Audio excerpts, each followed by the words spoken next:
Sendak, and today we are reading Where the Wild Things Are by Maurice Sendak. Where do you think the wild things are?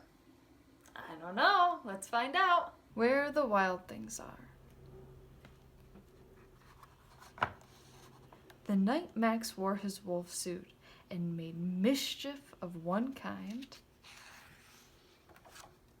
and another.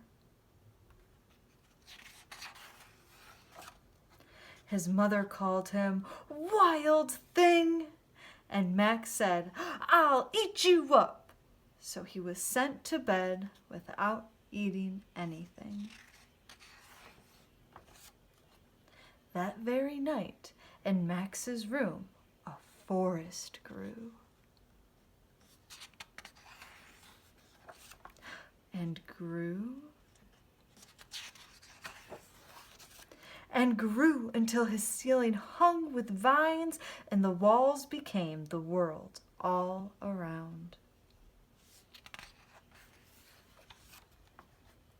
And an ocean tumbled by with a private boat for Max, and he sailed off through night and day. And in and out of weeks and almost over a year, to where the wild things are.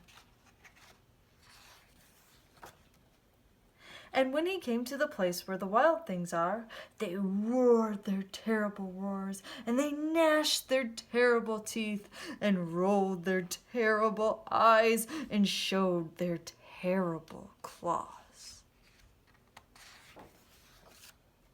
Till Max said, "Be still!" and tamed them with the magic trick of staring into all their yellow eyes without blinking once. And they were frightened and called him the most wild thing of all, and made him king of all wild things. "And now," cried Max, "let the wild rumpus start."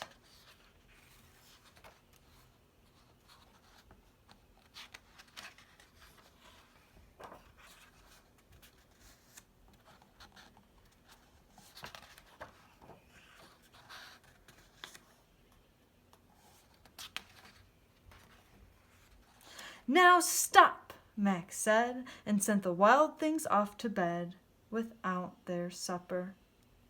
And Max, the king of all wild things, was lonely and wanted to be where someone loved him best of all. Then all around, from far away across the world, he smelled good things to eat. So he gave up being king of where the wild things are.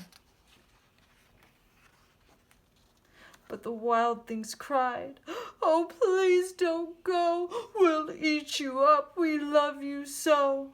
And Max said no. The wild things roared their terrible roars. They gnashed their terrible teeth and rolled their terrible eyes and showed their terrible claws. But Max stepped into his private boat and waved goodbye, and sailed back over a year, and in and out of weeks, and through a day,